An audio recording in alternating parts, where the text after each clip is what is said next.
What if I told you one of the most influential books of all time was written over 2,000 years ago? The Art of War by Sun Tzu is not merely a book. It is a timeless masterpiece that transcends the boundaries of military strategy and finds relevance in modern life.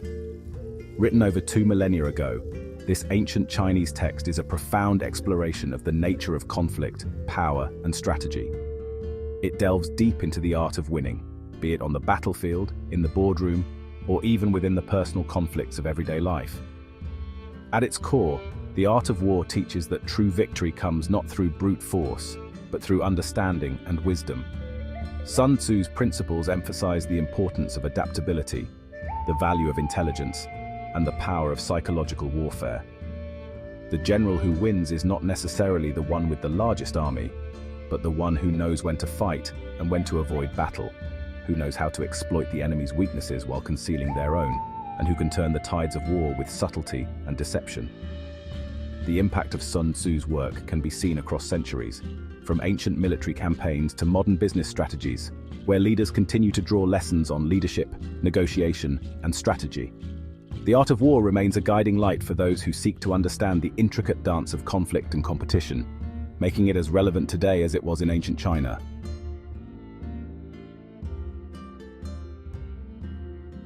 Chapter 1. Laying Plans. Sun Tzu begins by outlining the importance of planning and preparation. Victory, he argues, is forged before the battle even begins, in the decisions made by the commander. This chapter highlights the 5 fundamental factors: moral law, heaven, earth, the commander, and method and discipline that must be considered in planning.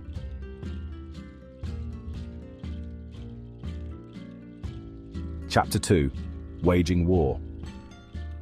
The second chapter examines the harsh realities of war.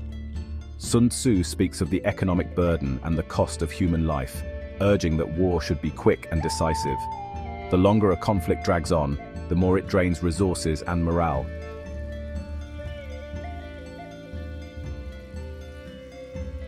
Chapter 3.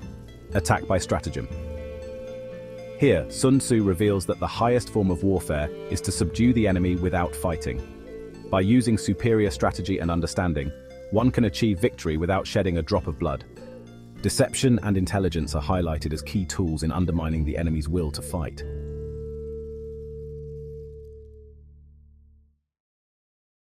Chapter 4. Tactical Dispositions. In this chapter, Sun Tzu discusses how to position troops for optimal effectiveness.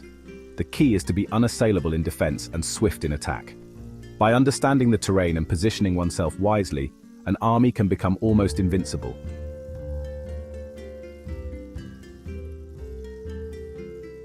Chapter 5. Use of Energy. The concept of energy in the art of war refers to the momentum and power that can be harnessed in battle.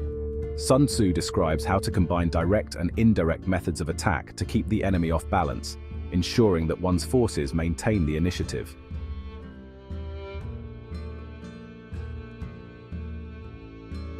Chapter 6. Weak Points and Strong. Knowing when and where to strike is crucial. Sun Tzu advises that one should attack where the enemy is unprepared and appear where they are least expected.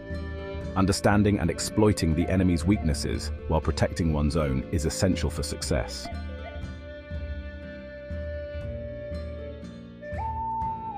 Chapter 7. Maneuvering. This chapter focuses on the art of movement and maneuver. Sun Tzu outlines the importance of flexibility and the ability to adapt to changing circumstances. The effective use of terrain, timing, and mobility can outmaneuver even a superior force.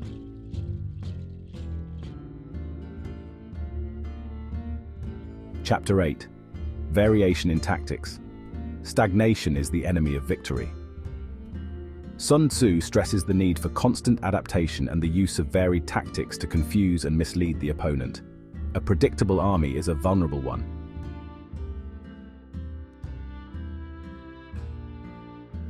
Chapter 9. The Army on the March.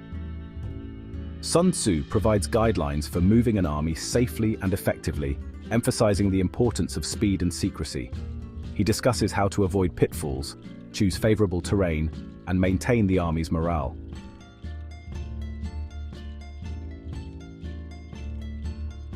Chapter 10. Terrain.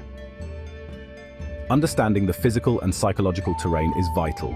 Sun Tzu categorizes terrain into different types and explains how to use each to one's advantage, from high ground to narrow passes.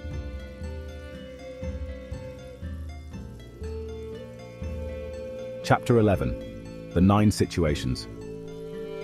Sun Tzu outlines 9 different types of battlegrounds, from dispersive ground to desperate ground, and provides strategies for handling each. The ability to assess and respond to the specific conditions of a battleground is a hallmark of a skilled commander.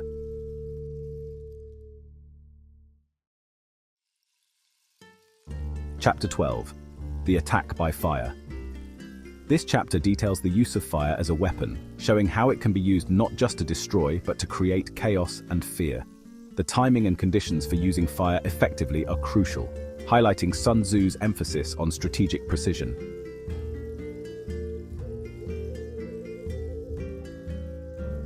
Chapter 13. The Use of Spies. The final chapter underscores the importance of intelligence and espionage. Knowing the enemy's movements, plans, and weaknesses can make the difference between victory and defeat. Sun Tzu categorizes spies and explains how to use them to gain an advantage.